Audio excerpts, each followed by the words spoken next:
हाय मरমৰ ছাত্ৰ ছাত্ৰীসকল আজি তোমালোকক ক্লাস 10 ৰ 3.2 এক্সাৰসাইজৰ কোৱেশ্চন নম্বৰ 2 বুজাই দিম।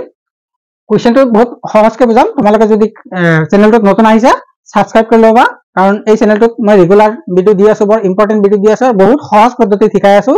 তোমালোকে এবাৰ চালেই তোমালোকৰ অংকবিলাক ভালকৈ বুজি পাবা আৰু মনত থাকি যাব। একদম সহজ পদ্ধতি শিকাম, গতিকে সময় নষ্ট নকৰো, আৰম্ভ কৰো। কোৱেশ্চন নম্বৰ 2 দিয়া আছে a1 by a2 b1 by b2 c1 by c2 অনুপাতবোৰ তুলনা কৰি তলত দিয়া ৰৈখিক সমীকৰণবোৰ এটা বিন্দুত ছেদ কৰে নে সমান্তৰাল নে একেৰেখীয় নিৰ্ণয় কৰিব লাগে। তোমালোকক ইমান এনেকে কোৱেশ্চন নিদিয়ে, ডাইৰেক্ট ইয়াৰ পৰা দি দিব পাৰে তলত দিয়া সমীকৰণবোৰ এটা বিন্দুত ছেদ কৰে নে সমান্তৰাল নে একেৰেখীয় নিৰ্ণয় কৰা, এনেকে শৰ্টকাট প্ৰশ্ন দি দিব পাৰে। এইটো সমাধান কৰাৰ আগতে তোমালোকে এটা কথা মন কৰিবা, ইয়াত তিনটা কন্ডিশন থাকে। এই তিনটা কন্ডিশন মনত ৰাখিলে হৈ গ'ল। প্ৰথমটো হল a1 by a2 not equal to b1 by b2, অর্থাৎ a1 by a2 মানে x সহগৰ অনুপাত y সহগৰ অনুপাত b1 by b2 যদি সমান নহয় তেতিয়া কি হ'ব, এটা বিন্দুত ছেদ কৰিব। এটো এক নম্বৰটো, ঠিক আছে। আৰু যদি a1 by a2 b1 by b2 আৰু c1 by c2 তিনিটা সমান হয়, অৰ্থাৎ x সহগৰ অনুপাত y সহগৰ অনুপাত আৰু ধ্ৰুব সংখ্যাৰ অনুপাত যদি একে হয় তেতিয়া হলে কি হ'ব, একেৰেখীয় হ'ব। এটো দুই নম্বৰ, এটো এক নম্বৰটো হ'ব। আৰু যদি x সহগৰ অনুপাত আৰু y সহগৰ অনুপাত সমান হয় কিন্তু ধ্ৰুব সংখ্যাৰ অনুপাত যদি সমান নহয় তেতিয়া হ'ব সমান্তৰাল, অৰ্থাৎ এটো 3 নম্বৰ কন্ডিশনত আহিব। এক নম্বৰ কন্ডিশনত এটা বিন্দুত ছেদ কৰে, দুই নম্বৰ কন্ডিশনত একেৰেখীয় হয়, 3 নম্বৰ কন্ডিশনত সমান্তৰাল হয়। এই কন্ডিশনটো ভালকৈ মনত ৰাখি দিয়া হ'ল। এতিয়া আমি সলভ কৰি চাও কোৱেশ্চন নম্বৰ 1 টো। তোমালোকে শৰ্টকাট লিখিবা, বেছি লিখিব নালাগে, কাৰণ এইবিলাক প্ৰশ্নত মাত্ৰ এক নম্বৰ থাকে, গতিকে আমি শৰ্টকাট কৰিব লাগিব।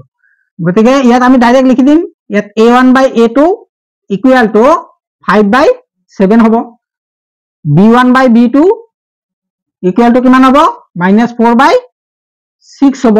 এটো -4, এটো 6 আছে।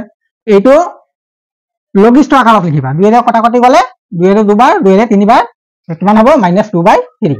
প্ৰথম দুটা উলিয়াই পেলাই চাবা, যদি প্ৰথম দুটা সমান নহয় তেতিয়া ধ্ৰুব পদটো আমি দেখাব নালাগে। ইয়াৰ পৰা আমি গম পাই গলো এতেকে a1 by a2 not equal to b1 by b2। এই কন্ডিশন এক নম্বৰটো, অৰ্থাৎ এটা বিন্দুত ছেদ কৰে, এতেকে এটা বিন্দুত ছেদ কৰে। ইমান কোন কৰিলে হৈ যাব, বেছি কৰি টাইম ওয়েস্ট কৰিব নালাগে। ইয়াত বুলি লিখি ডাইৰেক্ট এনেকে লিখি দিলে হ'ব। প্ৰথম দুটা যদি সমান ওলায় তেতিয়া তুমি তৃতীয়টো উলিয়াবা। প্ৰথম দুটা দেখিলে যে সমান নোলালে, গতিকে c1 by c2 উলিয়াবই নালাগে। এতিয়া আমি দুই নম্বৰটো চাওঁ। ইয়াত a1 by a2 উলিয়াই দিয়া, 9 by 18, 9 ৰে কটাকটি কৰি দিবা, দুবাৰ যাব, এটো কিমান হ'ব 1 by 2। আৰু b1 by b2 কিমান হ'ব, b1 by b2 হ'ব 3 by 6, 3 ৰে কেনসেল যাব, 3 ৰে এবাৰ যাব, এটো 3 ৰে দুবাৰ যাব, এটো 1 by 2। প্ৰথম দুটা ইকুয়াল ওলালে, গতিকে আমি c1 by c2 উলিয়াই চাব লাগিব। তো c1 by c2 কিমান হ'ব, 12 by 24, এটো 12 ৰে কেনসেল গলে 1 by 2 হ'ব, 12 ৰে এবাৰ যাব আৰু এটো 12 ৰে দুবাৰ যাব। গতিকে ইয়াত কি হ'ল, তিনিটা ইকুয়াল ওলালে। এতেকে a1 by a2 equal to b1 by b2 equal to c1 by c2। তিনিটা সমান হলে হ'ব তোমাৰ একেৰেখীয়, এতেকে একেৰেখীয় হ'ব। এনেকে শৰ্টকাট কৰিলে হ'ব। এক্সামত কি হয়, জেনাৰেলি এইবিলাক তোমাৰ এমসিকিউতে আহে। গতিকে এমসিকিউত আহিলে তোমালোকে মৌখিক কৰিবা। মৌখিক কেনেকে কৰিবা, এনেকে কৰিবা, 9 by 18 কিমান হ'ব 1 by 2, 3 by 6 1 by 2 হ'ব, 12 by 24 1 by 2, তাৰমানে তিনিটা সমান ওলালে, গতিকে একেৰেখীয়। এমসিকিউত আহিলে তেনেকে চাই পেলাই ডাইৰেক্ট অপশনটো ঠিক কৰি দিলে হয়। এইটো তেনেকে মুখে পাৰিবা, 5 by 7, এইটো দেখিলা 4 by 6, এইটো কটাকটি কৰিলে 5 by 7 সমান নহয়, গতিকে এইটো এটা বিন্দুত ছেদ কৰিব। ঠিক আছে। এতিয়া কোৱেশ্চন নম্বৰ 3 টো চাওঁ। ইয়াত a1 by a2 equal to হ'ব 6 by 2, মানে 3 হ'ব, b1 by b2 হ'ব -3 by y হওক -1 আছে, গতিকে মাইনাস মাইনাস কেনসেল যাব, গতিকে এইটো হ'ব 3 হ'ব। c1 by c2 কিমান হ'ব, এইটো হ'ব 10 by 9। এটাকে a1 by a2 equal to b1 by b2 আৰু c1 by c2 টো ইকুয়াল 9 হোৱা, c1 by c2 এইটো হয়, গতিকে c1 by c2 10 by 9 আছে, এইটো ইকুয়াল 9 হোৱা, অৰ্থাৎ এইটো কন্ডিশন। এই 3 নম্বৰ কন্ডিশনত কি হয়, সমান্তৰাল ৰেখা হয়।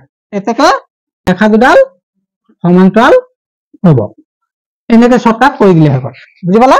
অৰ্থাৎ তুমি কি বুজি পালা, যে যদি x হওক আৰু y হওক সমান নহয় তেতিয়া এটা বিন্দুত ছেদ কৰিব যদি x হওক আৰু y হকৰ অনুপাত আৰু ধ্ৰুবক সংখ্যাৰ অনুপাত তিনিটা ইকুৱেল হয় তেতিয়া কি হ'ব একে ৰেখীয় হ'ব প্ৰথম সমীকৰণটো যদি ab এনেকে যায় দ্বিতীয়টো ইয়াৰ ওপৰে দিয়ে যাব ঠিক আছে ab টো ধৰা এইটো cd বিন্দুটো ইয়াৰ এইটো ab ৰেখাৰ ওপৰতে কৰবাত পৰিব বুজি পাইছা সেইটো হ'ব একে ৰেখীয় আৰু তৃতীয় কন্ডিশনত কি হ'ব প্ৰথম সমীকৰণ ভেক্টৰ আঁকিলে যদি এনেকা হয় দ্বিতীয়টো সমীকৰণৰ লেখো এইটো নিচিনা একেই যাব cd টো এইটো নিচিনাকে যাব কত কথা কটি নকৰে সমান্তৰাল হ'ব এইটো কন্ডিশনত কি হ'ব ধৰা প্ৰথম সমীকৰণটো ab ৰেখাডাল যেনিবা এনেকে গৈছে cd ইয়াক ক্ৰস কৰি যাব যিফালে হওক মুঠতে cd এনেকে কি কৰিব এটা বিন্দুত ক্ৰস কৰিব আজি ভিডিওটো কেনেকুৱা লাগিছে যদি ভাল লাগিছে লাইক কমেন্ট শেয়াৰ কৰিবা আৰু বন্ধু বান্ধৱক শেয়াৰ কৰিবা চেনেলটো যদি সাবস্ক্ৰাইব কৰা নাই সাবস্ক্ৰাইব কৰি লবা মই হিন্দী মিডিয়ামতো বহুত কোৱেশ্চন সলভ কৰি দিয়া আছে তোমালোকক আসামিজ মিডিয়াম ভাল লাগে নে হিন্দী মিডিয়াম ভাল লাগে কমেন্ট কৰি জনালে ভাল পাম